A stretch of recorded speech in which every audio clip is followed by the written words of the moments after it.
Hoy bendita historia de Jesús quien de su gloria al Calvario decidió venir. La hora del estudio bíblico. Estudiamos la palabra de Dios, un versículo a la vez.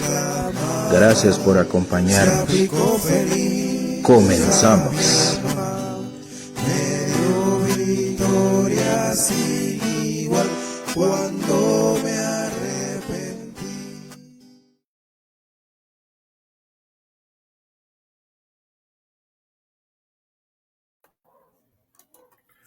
Buenas noches, hermanos. ¿Cómo están? Bien, gracias. Bien, muchas gracias, hermanos. Qué gusto verlos nuevamente. Gracias. Buenas noches. Hola, buenas noches. Kevin. Buenas noches, Wendy, hermana Mari, buenas noches. Buenas noches, hermano. Buenas Bendiciones. noches. Gracias, Igualmente. Amén. Buenas. Buenas noches, hermana. ¿Qué tal, Ernesto? Buenas noches, pastora. ¿Qué tal, Wendy, Mari, Aisha? Buenas noches. Jackie, Salvador. Buenas noches a todos. Muy bien, bueno, vamos a comenzar para ser puntuales. Ya están ahí, vamos a orar. Voy a pedirle a hermana Mari, por favor, que nos dirijas en oración. Amén, hermano. Oramos. Amén. Buenas noches, Padre, buenas noches, Hijo, buenas noches, Espíritu Santo. Te damos gracias, Señor, por todos los hermanos, por nuestra iglesia, por nuestros pastores, Padre. Y te damos gracias, Padre, porque anhelamos tu palabra, Señor, como hemos aprendido como agua. Estamos sedientos de ti, Señor, todos los hermanos, Señor. En el nombre de Jesús te damos gracias por el hermano que trae la palabra, Señor. Úsalo, Señor, para que nosotros también aprendamos más de ti, Señor. Bendecimos este momento, Padre. Danos sabiduría a todos para entender más tu palabra, Señor. Y gracias por todo, Señor, en el nombre de tu Hijo Jesucristo. Amén y amén. Amén. Bueno, adelante, Ernesto.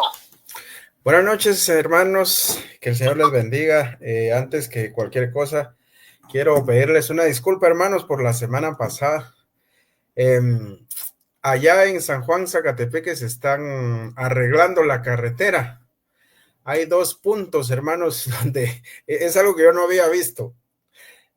Están arreglando en un punto de la carretera y como 2 kilómetros después están levantando el asfalto que hace 2 años arreglaron, que todavía estaba muy bueno, para volver a echar otro. Pareciera que no tienen nada que hacer para justificar los gastos en el Ministerio de Comunicaciones y por eso están levantando la carretera que estaba buena y volviendo a echar otra, hermano.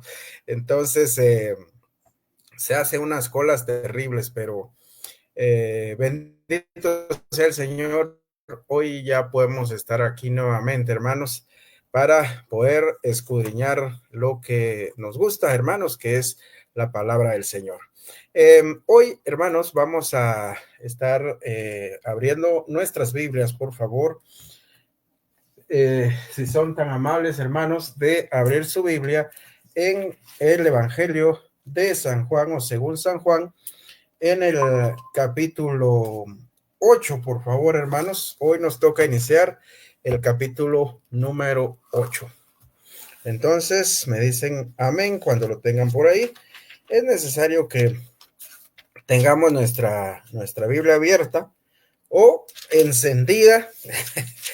Ahora en tiempos modernos, ¿verdad, hermanos? Que ya la Biblia se puede encender, los que la tienen en el celular, y poder ir cotejando todo lo que este siervo inútil va a ir exponiendo, hermanos.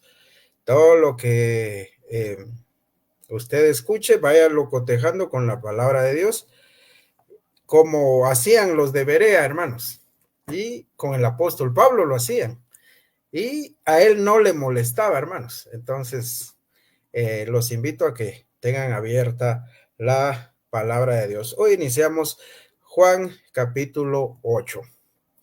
Amén. Hermanos, la última clase que tuvimos, el último estudio bíblico, vimos cómo terminó la fiesta de los tabernáculos. Dice en el capítulo 7, versículo 53, que la fiesta concluyó. Cada uno se volvió para su casa, hermanos. Algunos encontraron al Salvador, hermanos, encontraron al Señor y le recibieron como Salvador. Otros le rechazaron, hermanos. Tristemente, la gran mayoría le rechazó. Los líderes del pueblo judío, hermanos, estaban más ensañados que nunca con él y más decididos que nunca de librarse del Señor, hermanos. Le consideraban una amenaza para la región, hermanos, para su estilo de vida, para su estatus. Le consideraban una amenaza, hermanos. Ellos pensaban que si Jesús y su movimiento crecían, pues les iba a afectar, porque Roma se les iba a venir encima, iban a perder su posición social, sus riquezas, sus posesiones, todo. Y eso era lo que más les daba temor, hermanos. No tanto que fueran celosos de la ley, que no. La razón, para ser sinceros, era que temían perder su estatus social. Por eso estaban determinados más que nunca a eliminar físicamente a nuestro Señor. Y así comienza el capítulo número 8, dice, podemos entrelazar, hermanos, el versículo 53 del capítulo 7, dice, cada uno se fue a su casa, y Jesús se fue al monte de los olivos, y por la mañana volvió al templo, y todo el pueblo vino a él, y sentado él les enseñaba. Entonces los escribas y los fariseos le trajeron a una mujer sorprendida en adulterio, y poniéndola en medio le dijeron, Maestro, esta mujer ha sido sorprendida en el acto mismo de adulterio, y en la ley nos mandó Moisés a apedrear a tales mujeres. Tú pues, ¿qué dices? Mas esto decían tentándole para poder acusarle. Pero Jesús, inclinado hacia el suelo, escribía en tierra con el dedo. Y como insistieron en preguntarle, se enderezó y les dijo, el de vosotros que esté sin pecado, sea el primero en arrojar la piedra contra ella. E inclinándose de nuevo hacia el suelo, siguió escribiendo en tierra. Pero ellos, al oír esto, acusados por sus conciencias, salían uno a uno, comenzando desde los más viejos hasta los postreros. Y quedó solo Jesús y la mujer que estaba en medio. Enderezándose Jesús, y no viendo a nadie sino a la mujer, le dijo, Mujer, ¿dónde están los que te acusaban? ¿Ninguno te condenó? Ella dijo, Ninguno, Señor. Entonces él le dijo, ni yo te condeno, vete y no peques más. Maravillosa palabra del Señor, hermanos. Maravillosa palabra del Señor. Aquí dice el versículo 2, que por la mañana el Señor volvió al templo y todo el pueblo vino a él. Y sentado él les enseñaba. ¿Cómo ven, hermanos? Ya el Señor se ha hecho, por decirlo de alguna manera, de cierta fama, porque ahora basta que él llegue al templo para que la gente se agolpe, para querer escuchar lo que él tiene para enseñarles, hermanos. El monte de los olivos no estaba lejos del templo. Y por la mañana, hermanos, muy de madrugada, el Señor descendió por la ladera del monte de los olivos, cruzó el valle del Cedrón, hermanos, y volvió a subir hacia la ciudad donde estaba situado el templo. Y toda la multitud vino, hermanos, sentándose para escuchar lo que él iba a enseñar. Esta sección, hermanos, que vamos a estudiar el día de hoy, fíjense que está sujeta a discusión, porque hay algunos estudiosos, hermanos, del texto bíblico, de la crítica textual, y dicen que este pasaje es espurio, que este pasaje fue agregado después, porque no aparece, hermanos, en los manuscritos más antiguos. Entonces dicen que este pasaje es espurio. Sin embargo, hermanos, hay otros manuscritos también antiguos en donde sí aparece esta sección, hermanos. Hay otros manuscritos en donde sí aparece. Recuerden, miren, hermanos, hay abundancia de manuscritos antiguos.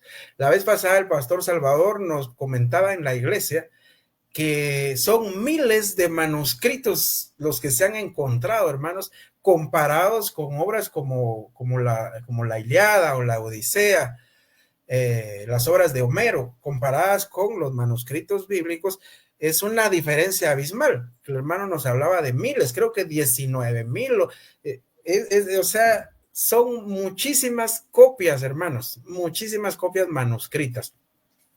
Lo que denota, hermanos, que se copiaba, hermanos, se copiaba las enseñanzas de que los apóstoles habían plasmado en los evangelios y se distribuía, hermanos. Se copiaba y se distribuía. Esa es una manera muy, muy efectiva, hermanos, de llegar a las masas. Voy a llegar a más gente, hermanos, con un discurso escrito, el cual sea copiado y distribuido, a que yo lo comunique oralmente. Si lo comunico oralmente, voy a llegar al auditorio que está ahí. Pero si quiero llegar a miles de personas, entonces poner por escrito mi discurso me ayudará bastante. La escritura, hermanos, fue el primer mass media, como le dicen a los medios de comunicación masiva. El primero, hermanos, ahora tenemos el internet, la radio, la televisión y tantas cosas, pero en esos tiempos, hermanos, el medio de comunicación masiva era la escritura. Bueno, entonces el caso es de que muchos manuscritos también antiguos sí incluyen este pasaje. Por eso lo vamos a estudiar, hermanos. Se piensa que algunos escribas no copiaban este pasaje para que no se diera a entender, para que la gente no malentendiera y pensaran que Jesucristo, nuestro Señor, pues solapaba el adulterio o los pecados sexuales. Entonces, por eso algunos no lo incluyeron, hermanos.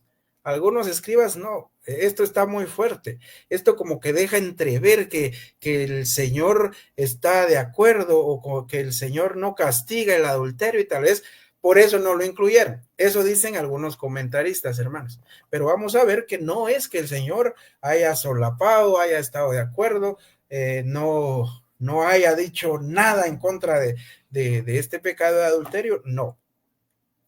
Sin embargo, otros sí lo incluyeron. Pero fíjense que lo interesante, hermanos, es que este pasaje de la mujer allá en adulterio está en algunos manuscritos, hermanos, estaba colocado en otras partes. Por ejemplo, en el Evangelio de Lucas o en el Evangelio de Juan al final, donde dice que hubo muchas otras cosas, muchas otras señales que el Señor hizo en presencia de sus discípulos, las cuales no quedaron escritas, etcétera. Y después este pasaje lo colocaron. Entonces, siempre lo colocaban, hermanos, los escribas, no querían dejarlo, no querían desecharlo. Apareció en otras partes de los evangelios. Y eso denota, hermanos, que sí, que el apóstol Juan dejó esto. Bueno, pues ahí están las dos posturas, hermanos. Entonces yo creo que, como dice el pastor J. Vernon McGee, dicen algunos que es espurio porque no aparece en algunos manuscritos antiguos, pero sí aparece en otros, dice el pastor McGee. Entonces por eso lo vamos a estudiar. Me gusta la manera en la que el pastor y doctor J. Vernon McGee lo resuelve, hermanos. Entonces entremos en materia. Versículo 3. Juan 8:3 dice, pues regresemos al contexto, hermanos. El Señor se agolpó para escuchar lo que él enseñaba, y aquí viene esto. Entonces los escribas y los fariseos le trajeron a una mujer sorprendida en adulterio y la pusieron en medio. Los escribas, hermanos, eran el grupo de hombres cuyo trabajo era copiar, hermanos, copiar las escrituras. Ese era el trabajo de ellos. Y los fariseos, hermanos, eran los religiosos, los maestros de la ley, y estos anhelaban, hermanos, inducir al Señor a que cometiera algún error, hermanos, para poder tener de qué acusarle. A propósito, algunos dicen, hermanos, que esta situación es inverosímil. O sea, algo no real, algo inventado, una situación, esa es inverosímil. Pero se parece mucho, hermanos, a cuando al Señor le trajeron la moneda. Recuerden, lo vamos a ver más adelante, y le preguntan si es lícito pagar el impuesto a César. También le estaban tendiendo una trampa. La trampa ahí y aquí es la misma, hermanos. O sea que no es una situación inverosímil. Y en las dos el Señor salió bien librado, hermanos. Por supuesto, Él es Dios, Él conoce los pensamientos de la gente. Entonces, como dicen aquí en Guatemala, esta gente querían dormir al sueño. querían engañar al que todo lo sabe, hermanos. Pensaban que lo iban a hacer cometer un error, y por eso es que le traen este caso, hermanos. Le trajeron a una mujer sorprendida en el mismo acto de adulterio y la pusieron en medio de la multitud, hermanos, probablemente enfrente de Jesús, y lo hicieron adrede para comprometer al Señor. Dice, y le dijeron: Maestro, esta mujer ha sido sorprendida en el acto mismo de adulterio. La acusaron de adulterio, hermanos. Y pues es indudable, hermanos, que la acusación era cierta. No hay señal de que están haciendo una acusación falsa. No hay razón alguna para que pensemos, hermanos, que la acusación era falsa. Efectivamente, esta mujer había sido sorprendida en el mismo acto del pecado. Ahora, la pregunta es, hermanos, ¿por qué solo trajeron a la mujer? Eso siempre se lo han preguntado muchas personas. ¿Y dónde está el hombre? ¿Dónde está el hombre? Porque demasiadas veces, hermanos, se ha castigado solo a las mujeres, mientras que los hombres, aunque con la misma culpa o peor, han sido dejados libres, hermanos. La ley dice en Levítico capítulo 20 y versículo 10, dice: si un hombre cometiere adulterio con la mujer de su prójimo, el adúltero y la adúltera indefectiblemente serán muertos. O sea, la ley mandaba, hermanos, a que se les diera rajatabla a los dos, porque solo trajeron a la mujer. Deuteronomio 22, versículos 23 y 24 dice: si hubiere una muchacha virgen desposada con alguno, y alguno la hallare en la ciudad y se acostare con ella, entonces los sacaréis a ambos a la puerta de la ciudad y los apedrearéis, y morirán, la joven porque no dio voces en la ciudad, y el hombre porque humilló a la mujer de su prójimo. Así quitarás el mal de en medio de ti. La mujer tenía que, si había sido violada, hermanos, tenía que dar voces, tenía que gritarlo. Tenía que dar voces, pero si ella no lo manifiesta, pues entonces estuvo de acuerdo, no le desagradó tanto el asunto, y la ley decía que debían ser muertos los dos por apedreamiento, hermanos. Así debía de ser. Entonces la pregunta es, ¿por qué el hombre no estaba? Ahí ya hay una inconsistencia, hermanos. como en el lenguaje de los abogados. Ahí se puede apelar para que esta ley no se tenga que cumplir, porque se está violando uno de los estatutos de esa misma ley. Versículo 5. En la ley, dicen ellos, y en la ley nos mandó Moisés a apedrear a tales mujeres. Eso es cierto, lo acabamos de leer. Tú pues, ¿qué dices? Y ahí, hermanos, la trampa ahora está clara. Quieren poner al Señor entre la espada y la pared. Querían que el Señor se equivocara, hermanos, porque si el Señor contradecía la ley, entonces le iban a acusar delante del pueblo como alguien que no respetaba la ley de Moisés. Y eso, por supuesto, que le iba a echar al pueblo encima. Igual que con el caso de la moneda, hermanos. Porque si Jesús decía que pagaran impuesto a Roma, entonces la gente se le iba a ir encima, hermanos. Un traidor, que cómo va a hacer eso, que está promoviendo que le paguemos al opresor. Y si decía que no le pagaran el impuesto a César, Roma se le iba a venir encima, hermanos. Pero el Señor, con su astucia, con su sabiduría, su omnisciencia, sale bien librado en ambos casos, hermanos. Aquí, si el Señor, hermanos, decía que no la mataran, aunque pudo haber apelado, hermanos, pudo haber dicho, no, si aquí la ley dice esto y esto, pero aquí no está el hombre, entonces no se puede ejecutar la sentencia, no se puede. Sin embargo, el Señor lo hace de una manera excelente, hermanos. Si el Señor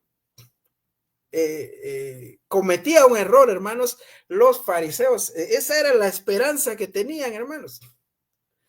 Esa era la esperanza de que el Señor cometiera un error. Por eso mismo le preguntan, ¿qué tienes que decir acerca de esto? ¿Qué tienes que decir? A ver, ¿qué nos dices?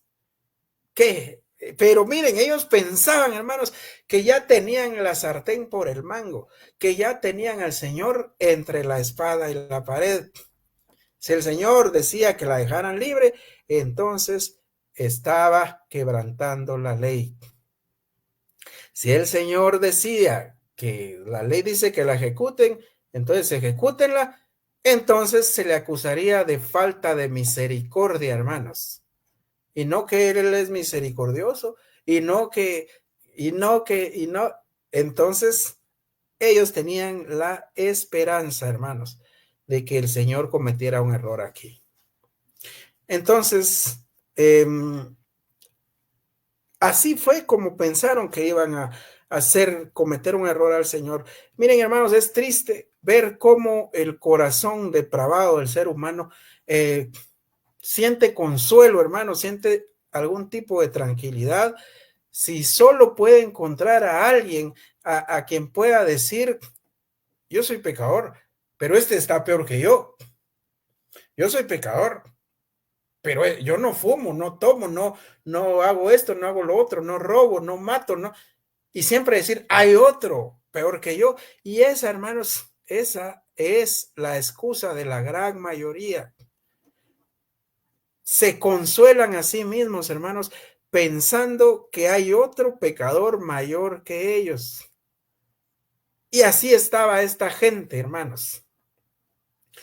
Pero el Señor les va a dar la gran lección, hermanos. Versículo 8. Dice aquí, mas esto decían tentándole. O sea, querían que el Señor cometiera un error para poder acusarle. Pero Jesús, inclinado hacia el suelo, escribía en tierra con el dedo, hermanos. Miren, hermanos, la pasividad santa de nuestro Señor.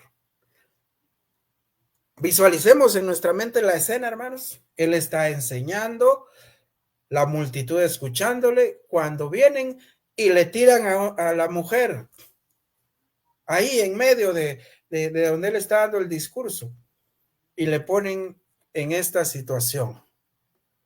El Señor para nada se inmutó, para nada se sobresaltó, sino dice la Escritura que él, con una pasividad santa, se inclinó hacia el suelo y escribía en la tierra con el dedo. Vuelvo a repetir, hermanos. Ellos sabían que si dejaba ir a la mujer, estaría oponiéndose a la ley de Moisés. Y podrían acusarle de eso, hermanos. Y por otro lado, si condenaba a la mujer, si daba su aprobación para que la ejecutaran, lo iban a acusar de poco misericordioso. Y además iba a tener problemas con Roma, hermanos, porque aprobar una ejecución lo iban a culpar de que él aprobó una ejecución y no era legal, hermanos. De eso se ocupaba Roma. No sabemos, hermanos, ahí dice la palabra de Dios que se inclinó hacia el suelo, hermanos, se encorvó y escribía en tierra con el dedo. No hay absolutamente manera, hermanos, de saber qué fue lo que nuestro Señor escribió. Esa es la realidad, hermanos. La Biblia no lo dice, pero escribió, hermanos. Algunos sugieren, pero solo aquí sí es entrar al campo de la especulación, hermanos. Algunos sugieren, Jeremías 17:13 dice, cuando el Señor escribió en tierra, algunos sugieren que escribió esto. Oh Jehová, esperanza de Israel, todos los que te dejan serán avergonzados, y los que se apartan de mí serán escritos en el polvo, porque dejaron a Jehová, manantial de aguas vivas. Lo dejamos ahí, solo digamos, podría ser, pero no hay evidencia de que haya escrito eso. Sin embargo, tiene mucha relación. Los que se apartan de mí serán escritos en el polvo, porque dejaron a Jehová. Y esta gente, hermanos, definitivamente que estaban apartados del Señor, de labios le honraban, hermanos, pero con sus actitudes, hermanos, demostraban que estaban apartados totalmente de Dios. Al principio, hermanos, Jesús estaba inclinado y escribiendo en el suelo con su dedo. Hay algunas razones, hermanos, por las cuales él pudo haberse inclinado y tomar esta actitud, vuelvo a repetir, de pasividad santa, sin sobresalto, sin exaltarse, sin ponerse nervioso. Primera razón por la que pudo haberlo hecho, hermanos, es sencillamente, esta cosa que yo no lo creo, pero algunos comentaristas lo sugieren, para ganar tiempo y poder pensar en la respuesta que iba a dar, para no precipitarse y no cometer un error. No creo eso, hermanos, porque el Señor no necesitaba de tiempo para pensar qué le responde. No, hermanos, el Señor es omnisciente y aún en su humanidad, cuando Él se hizo hombre y se vació de algunos atributos divinos, el atributo de la omnisciencia el Señor lo mantuvo, porque Él conocía hasta los pensamientos de la gente. Segundo, miren, hermanos, algunos manuscritos añaden la frase como si no los hubiera oído. Como si no los hubiera oído, perdón. Fue que Jesús deliberadamente obligara, hermanos, con su silencio y con su pasividad santa, a los fariseos a repetir la acusación. Podría ser. Número 3, esta la sugiere el doctor William Barclay en su comentario al Nuevo Testamento. Y él dice, Jesús, esta puede, a mí me agrada mucho esta, hermanos, porque tiene sentido. Dice, Jesús se sentía entristecido por un intolerante sentimiento de vergüenza ajena. El Señor se sentía entristecido por un sentimiento de vergüenza ajena, hermanos. No podía enfrentarse con la mirada de la multitud, ni con la de los acusadores, ni mucho menos con la de la mujer. El Señor estaba perplejo, hermanos, pero no por él mismo, sino estaba perplejo de decepción, hermanos, porque a tal grado llegaba el pecado de la gente. Y como decía mi mamá, de todos estos no se hace ni uno bueno. Ni los que acusaban a la mujer, ni la mujer porque estaba en pecado, ni la multitud porque también, hermanos, eran pecadores. De todos esos no se hacía ni uno bueno, hermanos. Y yo creo que podría ser que el Señor, hermanos, se sintió abrumado, entristecido, decepcionado por el nivel de pecaminosidad al que había llegado la humanidad. Imagínense, hermanos, cómo se sentirá ahora el Señor de ver el tipo de depravación que hay en este mundo, hermanos. ¿Recuerdan ustedes cuando Jesús llora delante de la tumba de Lázaro? Dice ahí en Juan capítulo 11 que Jesús lloró. Jesús no lloró porque su amigo se había muerto. Él sabía que lo iba a resucitar. Jesús lloró, hermanos, por la tristeza que le ocasionó lo que hace el pecado a la humanidad, hermanos. El Señor sintió tristeza de lo que el pecado le hace a la humanidad. Y aquí pudo haber sido lo mismo, hermanos. No es que el Señor tuviera vergüenza propia, porque él no tenía nada de qué avergonzarse, sino le avergonzaba y le entristecía el nivel de pecado en el que estaba la gente, hermanos. Y número 4, fíjense que hay unos ciertos manuscritos ya tardíos. En la traducción armenia leemos que se añade, dice, él mismo inclinó la cabeza, estaba escribiendo con el dedo en tierra para declarar los pecados de ellos. Y ellos estaban viendo sus pecados en las piedras. El Señor, hermanos, podemos, no deja de tener sentido con Jeremías 17:3. Los que se apartan del Señor serán escritos en el polvo, porque dejaron al Señor. El Señor pudo estar escribiendo, hermanos, los nombres de cada uno y el pecado. El nombre de cada uno y el pecado. Qué tremendo, hermanos.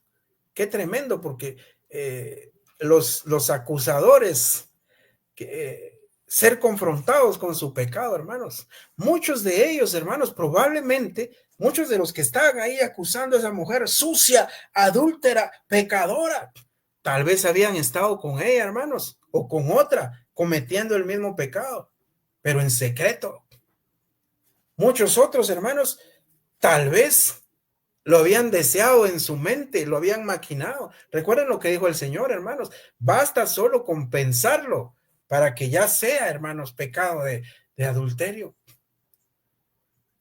Entonces, como decía mi mamá, con excepción del Señor, pero de todos los que estaban ahí no se hacía uno bueno, hermanos. Versículo 7. Y como insistieran en preguntarle, se enderezó y les dijo, el que de vosotros esté sin pecado, sea el primero en arrojar la piedra contra ella. ¿Quién podría arrojar esa piedra, hermanos? ¿Quién? El único que estuviera sin pecado, el que esté de vosotros libre de pecado, que ejecute la sentencia, pues. No había nadie. Los católicos romanos hubieran dicho, solo la Virgen María hubiera sido capaz de arrojar esa piedra, porque ellos creen que ella es sin pecado, ¿verdad? Pero bueno, es un paréntesis, un chascarrillo más bien. El que esté de vosotros sin pecado, sea el primero en arrojar la piedra contra ella. Jesús, hermano, respondió sencillamente. No les dijo, no cumplan la ley. Solo dijo, la ley debe cumplirse, pero que la cumpla alguien que no esté cometiendo o que no haya cometido o que no haya sido culpable nunca de pecado. Ay, hermanos, miren la manera en la que el Señor respondió. El Señor no dijo que la mujer debería quedar libre de la pena que la ley imponía, hermanos. El Señor no dijo eso. Lo que sí hizo, hermanos, fue acusar, con estas palabras, acusar a cada uno de los que estaban ahí de los pecados que ellos mismos conocían, hermanos, que ellos mismos sabían, hasta el pecado más oculto, hermanos, el pecado que está allá en lo más oculto. El Señor lo sabe, hermanos. El Señor lo sabe. Los que quieran juzgar a otros deben ser puros ellos mismos. Este versículo, hermanos, a menudo también se emplea. Muchos lo mal emplean para excusar su pecado, diciendo a los demás que todos han hecho cosas malas.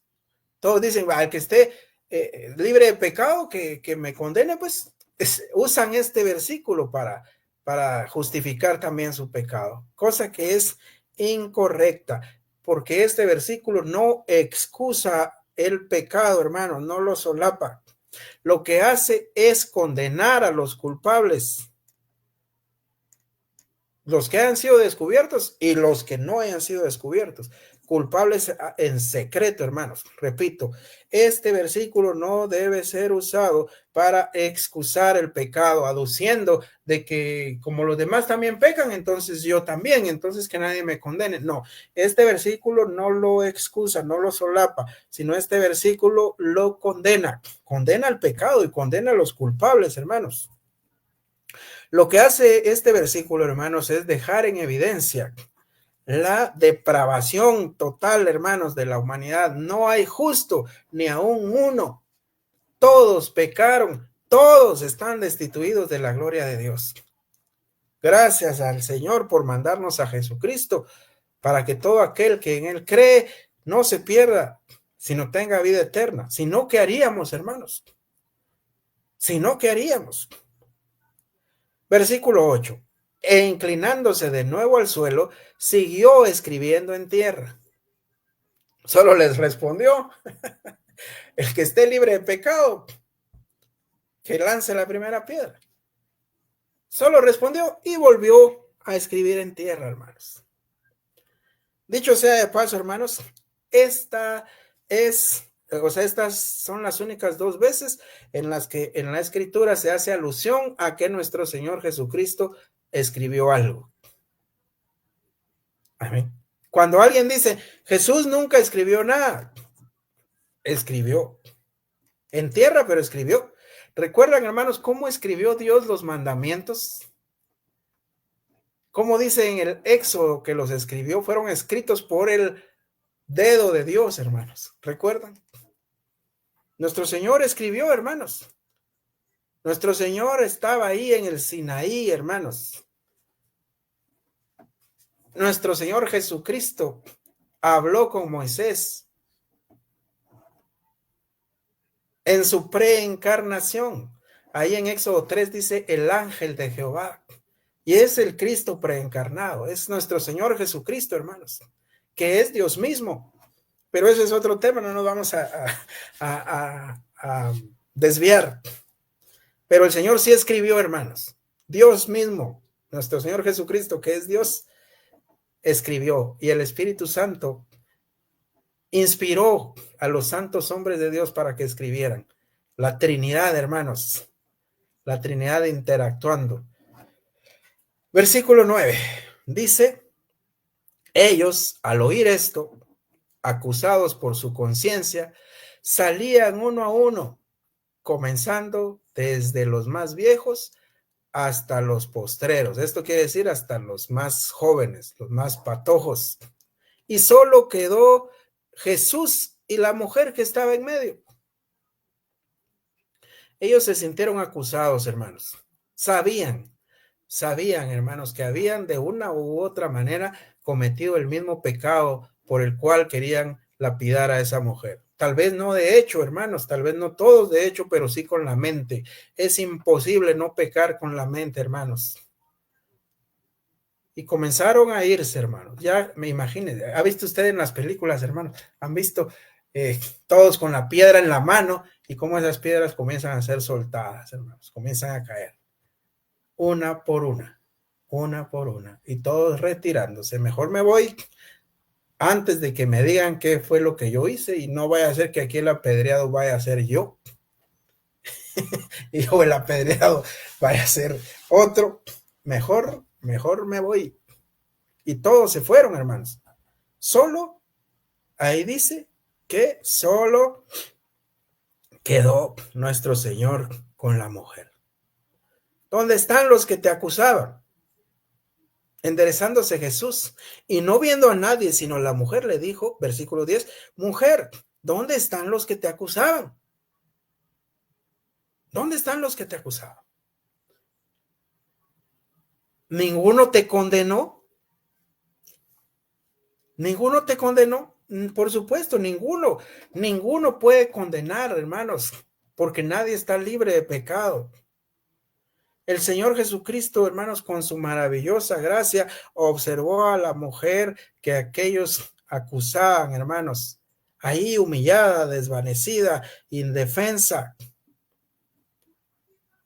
Y vio también a los acusadores cómo se retiraban, cómo quedaron indefensos, cómo se desvanecieron, hermanos. No había quedado ni una sola persona de toda aquella multitud que se atrevieron a condenarla, hermanos. Versículo 11. Ella dijo, ante la pregunta del Señor, ¿dónde están los que te acusaban? Ella dijo, ninguno. ¿Quién quedó de los que te acusaban? ¿Ninguno te condenó? Y ella responde, ninguno, Señor. Entonces Jesús le dijo, ni yo te condeno. Vete y no peques más. Miren, hermanos, aquí tenemos que tener mucho cuidado con esto, porque aquí el Señor pronunció palabras maravillosas, hermanos, en donde dice, ni yo te condeno. Vete y no peques más. Él, hermanos, el único capacitado, el único apto, el único calificado para poder haberla condenado era nuestro Señor. Pero él dijo, ni yo te condeno. El Señor no pretendía tener esa autoridad civil, hermanos. Eso era cuestión de Roma. Pero miren, aquí hay algo importante, hermanos, en lo que quiero hacer énfasis. El Señor no la condenó, pero ahí no dice que la perdonó, hermanos. En otros pasajes, el Señor a mucha gente les dijo, tus pecados te son perdonados. ¿Han leído, hermanos? El Señor les ha dicho, tus pecados te son perdonados. Pero aquí, hermanos, si bien el Señor no la condenó, no la perdonó. Ni yo te condeno, le dijo. Y aquí, hermanos, la idea clave es, vete y no peques más. Si quieres perdón, deja ese pecado. Y ese y todos. No dice ahí, vete y peca lo menos posible. No, ahí dice, vete y no peques más. La puerta, el Señor la deja abierta. El Señor dice, yo no te condeno, pero lo que estás haciendo no es bueno. Lo que hiciste no es bueno. Deja de hacer lo que hiciste. Y cierro con esto, hermanos. Una mujer vino una vez a predicar allá de donde yo trabajo, que se había divorciado 5 veces, hermanos. Pura la mujer samaritana. Se había divorciado 5 veces. Y ella dijo, yo me sentía culpable por esto, pero el pasaje de la mujer adúltera y de la mujer samaritana me hacen sentir bien. No condenamos a nadie, hermanos, porque no podemos hacerlo. No estamos limpios de pecado. Pero el asunto es, hermanos, dejar el pecado. Abandonar el pecado y no seguirlo haciendo, hermanos, si queremos el perdón. Vete y no peques más. Esa es la fórmula, hermanos. Abandonar el pecado y recibiremos el perdón. Como dijo Pedro allá en Hechos 2, arrepiéntanse de sus pecados. El arrepentimiento significa, hermanos, abandonar el pecado.